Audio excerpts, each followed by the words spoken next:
अरे दुनिया वालों, ये दुनिया मैला है। ये दुनिया कुछ नहीं है। दुनिया चंद दिन की चांद फिर दे दे राह।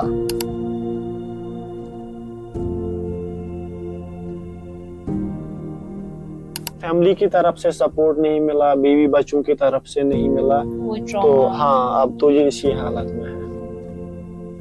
तो 90s में ये जॉब करता था आर्मड फोर्सेस में। उसके बाद मिलिटेंटों ने इसको लिया और टॉर्चर किया बहुत ज्यादा। नेपाल से आया है कश्मीर नौकरी करने के लिए, मजदूरी करने के लिए, लेकिन शायद ये अपना काम यहाँ पे नहीं कर सका, तो उसके बाद इसको ऐसे ही छोड़ा गया।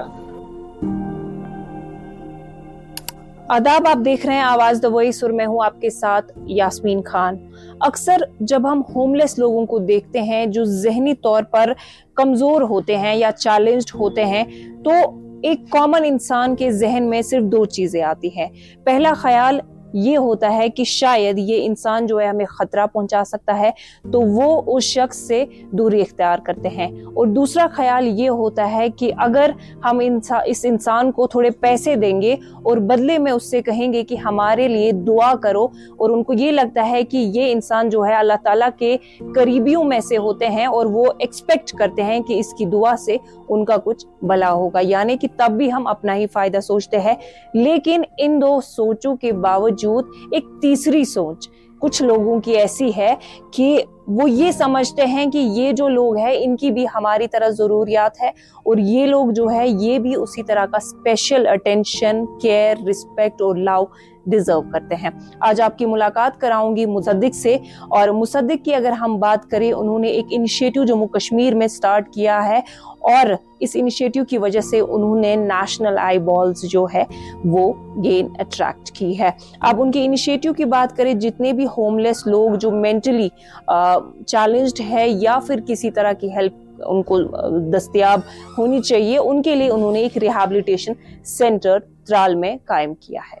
अभी हमारे साथ मुसद्दिक है और इनका जो इनिशिएटिव है उसके बारे में तफसील से बात करेंगे। बहुत शुक्रिया मुसद्दिक वक्त देने के लिए। Thank you so much. आपसे जानना चाहूंगी, आपका जो ये इनिशिएटिव है, पहले हमें लगता था कि आप शायद होमलेस लोगों की ग्रूमिंग करते हैं, बाल वगैरह कट करके उनको नहला के फिर छोड़ देते हैं, बट यहाँ आके एक अलग तरह की स्टोरी हमें देखने को मिली। कितना चैलेंजिंग था ये इनिशिएटिव स्टार्ट करना? तो काफी सारे चैलेंजेस फेस करने पड़े इस इनिशिएटिव को स्टार्ट करने में। तो पहले से ही हम चाहते थे कि ऐसे लोगों के लिए कोई ऐसा काम किया जाए जिससे इनकी जिंदगी में थोड़ा सुधार आए। जब हमने इनका हेल्थ हाइजीन ठीक करने की कोशिश की, उसके बाद हमने नोटिस किया कि ये लोग दोबारा फिर वैसी हालत में आते हैं। लोगों की डिमांड भी थी कि आप अब कोई रिहैबिलिटेशन सेंटर कायम करो जहां पर इन लोगों की प्रॉपर रिहैबिलिटेशन हो जाए और ट्रीटमेंट भी मिले। उसके बाद ही हमने एक शेल्टर होम स्टार्ट किया। यहाँ पर होमलेस लोगों को शेल्टर मिलता है और ट्रीटमेंट भी इनको मिलता है, जो भी इनको जरूरत होता है हम प्रोवाइड करते हैं। जब आपने स्टार्ट किया तब क्या आइडिया था आपका एग्जैक्टली? मतलब कौन सा दिन था, कौन सा मोमेंट था जब पहले ऐसे शख्स के साथ आपने इंटरेक्ट किया और उनको हेल्प पहुंचाई? बिल्कुल, तो हमने इसको स्टार्ट किया 1 साल पहले। यही दिन चल रहे थे, रमजान का दिन था, उसके बाद ईद आने वाली थी। तो हमने एक शख्स की हालत को सुधारने की कोशिश की, क्योंकि मैं यूनिवर्सिटी स्टूडेंट था, रिसेंटली मैंने ज्वाइन किया था यूनिवर्सिटी। तो शख्स पर नज़र हर दिन पड़ती थी मुझे।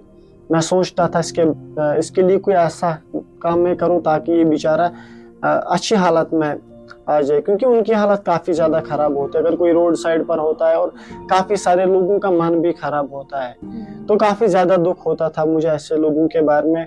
मैं चाहता था कि बाकी लोगों का मन खराब ना हो जाए ऐसे लोगों की वजह से, क्योंकि ये भी इंसान है हमारी तरह, इनको भी इस दुनिया में रहने और जीने का हक है। ऐसे लोग बहुत ज्यादा इग्नोर किए जाते हैं। तो उसके बाद हमने एक शख्स की हालत को सुधारने की कोशिश की, जिसको मैं रोज रोज देख रहा था। उसके बाद कॉलेज आई हमें। तो ऐसे बहुत सारे लोग थे कश्मीर में जिन पर कभी किसी ने ध्यान नहीं दिया होता। ऐसे बहुत सारे लोग थे कश्मीर में जिन पे कभी किसी ने ध्यान नहीं दिया था। तो उसके बाद हम ऐसे लोगों से मिले जिनकी हालत काफ़ी ज़्यादा ख़राब होती थी, जो कि रोड साइड पर पड़े हुए होते थे। तो काफ़ी सारे लोगों की हालत हमने ठीक की और हमने चाहा कि अब इनके लिए परमानेंट रिहैबिलिटेशन का इंतजाम हो जाए। तो आजकल हर कोई अपने आप से लगा है, हर किसी को अपनी फिक्र है, लेकिन इन लोगों की फिक्र किसी को नहीं है। ये ऐसे लोग हैं जिनको हमारे पैसे की जरूरत नहीं होती है। कोई इनको रास्ते में देखता है, देता है पैसा, पैसे की जरूरत नहीं होती है ऐसे लोगों को वक्त की जरूरत होती है। आप लोग देख सकते हैं हमारे पीछे बहुत सारे लोग हैं। आप ये भी देख सकते हो कि हालात कैसी है इनकी। अगर पहले कोई सामने जाता था तो मन खराब होता था लोगों का। हमने अपना वक्त दिया इनको, तो उसका रिजल्ट तो हमारे सामने। बिल्कुल। जब आपने स्टार्टिंग में मतलब ये जब इनिशिएटिव आपने लिया तो काफी एक नई चीज इंटरनेट पे लोगों को देखने के लिए को मिली, मतलब स्पेशली कश्मीर में। अब क्रिटिसिज्म भी काफी मिला था इनिशियल डेज में। लोग कहते थे कि ये दिखावा है, या इन लोगों को इन्हीं की इस हालत में छोड़ दो, बिकॉज ये कहीं और एक वो सूफी ऑरा में होते हैं और इनको इस चीज की जरूरत नहीं है। आपको लगता है कि अच्छा दिखना शायद वक्त की जरूरत है, बट इनके लिए प्रायोरिटी नहीं। ऐसे कमेंट सोशल मीडिया पे मिले। तो क्या उस नेगेटिविटी की वजह से कोई ऐसा मोमेंट था कि आपने सोचा कि शायद अब मुझे नहीं करना चाहिए ये काम? नहीं, ऐसा तो कुछ नहीं हुआ, क्योंकि 1-2 साल से मैं सोच रहा था ऐसे लोगों के लिए मतलब कुछ करूं। तो उसके बाद मैंने अपनी फैमिली से डिस्कस किया। जब मेरे मन में ये आइडिया आया, उसके बाद अपनी फैमिली के साथ मैंने डिस्कस किया, अपनी फ्रेंड्स के साथ डिस्कस किया, क्योंकि एक इंसान अकेला कुछ नहीं कर सकता है। तो मेरे पीछे मेरे फ्रेंड्स का सपोर्ट था, फैमिली का सपोर्ट था। अगर मुझे किसी की हालत को सुधारना होता था तो मुझे दोस्त अपने सपोर्ट करते थे, वो आते थे मेरे साथ, क्योंकि एक टीम बनाना होता है पहले, जो कि मेरे पास नहीं था। जो मेरे फ्रेंड सर्कल में थे उनसे मैंने हेल्प मांगी, तो एक टीम बनाया मैंने। जब हमने इनकी हालत को सुधारने की कोशिश की तो काफी सारे लोगों ने हमें बताया, कमेंट्स के बोला कि आप लोग अपने आप के लिए करते हो, अपनी फैमिली के लिए करते हो, आप लोग कंटेंट के लिए करते हो।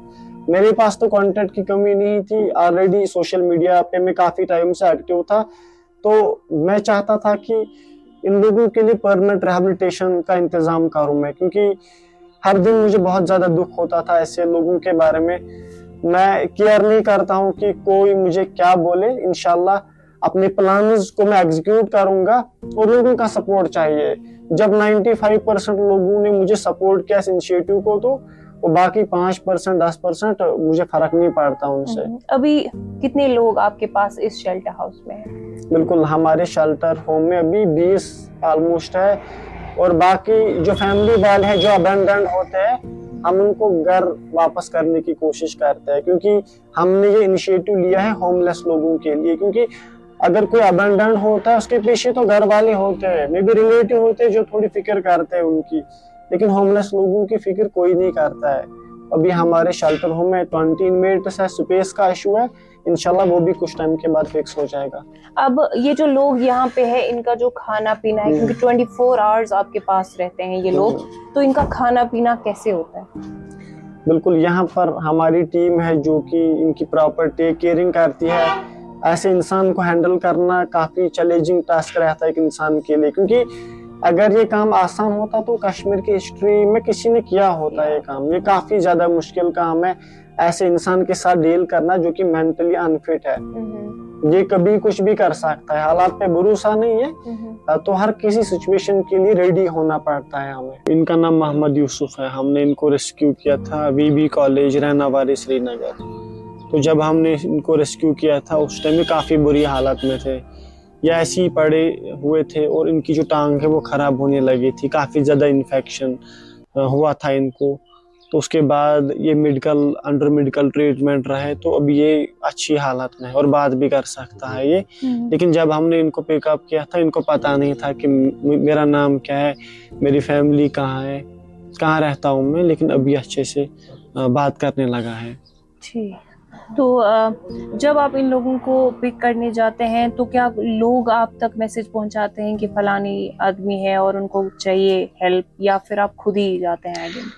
नहीं, लोग भी थोड़ी केयर करने लगे हैं ऐसे लोगों के बारे में। अच्छा, क्योंकि अब उनको पता है कि एक एनजीओ है जो इस तरह का काम करती बिल्कुल है। जब से हमने इनकी हालत को सुधारने की कोशिश की, ऐसे लोगों को शेल्टर देने की कोशिश की, तो काफी सारे लोगों ने हमें कॉल्स भी किया ऐसे लोगों के बारे में।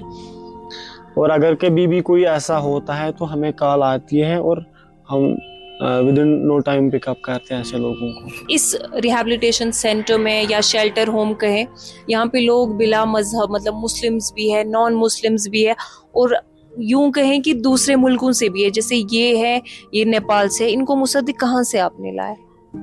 बिल्कुल, ये नेपाल में रहते हैं। नाम क्या आपका भाई? हाँ, सुरेन इनका नाम है। तो ये काम की वजह से आए थे यहाँ। जिस्मानी तौर पर ये बेचारा कमजोर है, शायद ये अपना काम नहीं कर सका, उसके बाद जो ठेकेदार है उसने उसको ऐसे ही छोड़ा है। तो काफी बार हमने राब्ता करने की कोशिश की, जो लोग इसके साथ आए थे। ये बेचारा अच्छी तरीके से बात नहीं कर पाता है, लेकिन अभी भी कोई आइडेंटिफिकेशन इसकी नहीं है। नेपाल से आया है कश्मीर नौकरी करने के लिए, मजदूरी करने के लिए, लेकिन शायद ये अपना काम यहाँ पे नहीं कर सका, तो उसके बाद इसको ऐसे ही छोड़ा गया। अब चूंकि आप इनकी ग्रूमिंग करते हैं, इनके लिए कपड़े लाते हैं, और ये बाहर से बड़े नॉर्मल अब लगते हैं, खाना पीना अच्छा होता है, बट मेडिकल जो नीड्स इनकी होती है उसको किस तरह से केटर कर रहे हैं? बिल्कुल, टाइम टू टाइम यहाँ पर हम मेडिकल चेकअप इनका करते हैं। जितने भी इनमेट्स यहाँ पर है, आप मान लीजिए कि 70 to 80% साइकियाट्रिक पेशेंट्स है, जिनको साइकियाट्रिक कंसल्टेशन की काफी ज्यादा जरूरत होती है। टाइम टू टाइम हम इनको लेते हैं साइकियाट्रिक हॉस्पिटल ट्रीटमेंट करने के लिए, क्योंकि अगर ये लोग मेंटली प्रिपेयर हो जाएंगे ठीक होने के लिए, अपनी जिंदगी अच्छी तरीके से बसर करने के लिए, तो तब जाके ऐसे लोगों को वापस हम छोड़ सकते हैं, अपना काम ये लोग स्टार्ट कर सकते हैं। हमारा इनिशिएटिव यही है। अनफॉर्चुनेटली कश्मीर में गवर्नमेंट ने कोई ऐसा कदम नहीं उठाया ऐसे लोगों के लिए। जब हमने सपोर्ट मांगने की कोशिश की, उस टाइम सपोर्ट भी नहीं मिला। तो हम कुछ टाइम पहले हमने चाहा कि लैंड मिल जाए गवर्नमेंट की तरफ से, ताकि हम एक बहुत बड़ा शेल्टर होम कायम करने में कामयाब हो जाएंगे, क्योंकि दिन ब दिन कॉलेज भी काफी ज्यादा आती है, और अभी भी काफी सारे लोग हैं जो कि फुटपाथ पे जिंदगी बसर करते हैं या जिनको घर से निकाला जाता है। तो हमने चाहा था कि एक बड़ा शेल्टर होम बनाएंगे जहां पर 500 to 600 इनमेट्स को हम अकोमोडेट कर पाएंगे। अभी हम उम्मीद रखेंगे गवर्नमेंट हमें सपोर्ट करेगी ताकि ये इनिशिएटिव सस्टेन हो जाए। अभी हमने ये इनिशिएटिव लिया है, लेकिन इस इनिशिएटिव को सस्टेन करवाने की काफी ज्यादा जरूरत है। लोगों का सपोर्ट अभी अच्छा खासा है। कश्मीर के लोग ऐसे इनिशिएटिव्स को काफी ज्यादा सपोर्ट करते हैं, लेकिन गवर्नमेंट को भी थोड़ा सा सामने आना चाहिए ताकि हमारे इनिशिएटिव सस्टेन हो जाए। बिल्कुल। एक आखिरी सवाल आपसे जानना चाहूंगी कि नेक्स्ट 5 years में क्या विजन है आपका इन जैसे लोगों को लेके, और आप इमोशनली कितना अटैच है अपने इस कॉज से और इन लोगों से? बिल्कुल, मैंने इन लोगों के लिए ये इनिशिएटिव उठाया है। कुछ भी करना पड़े तो इसको नहीं रोकना होगा।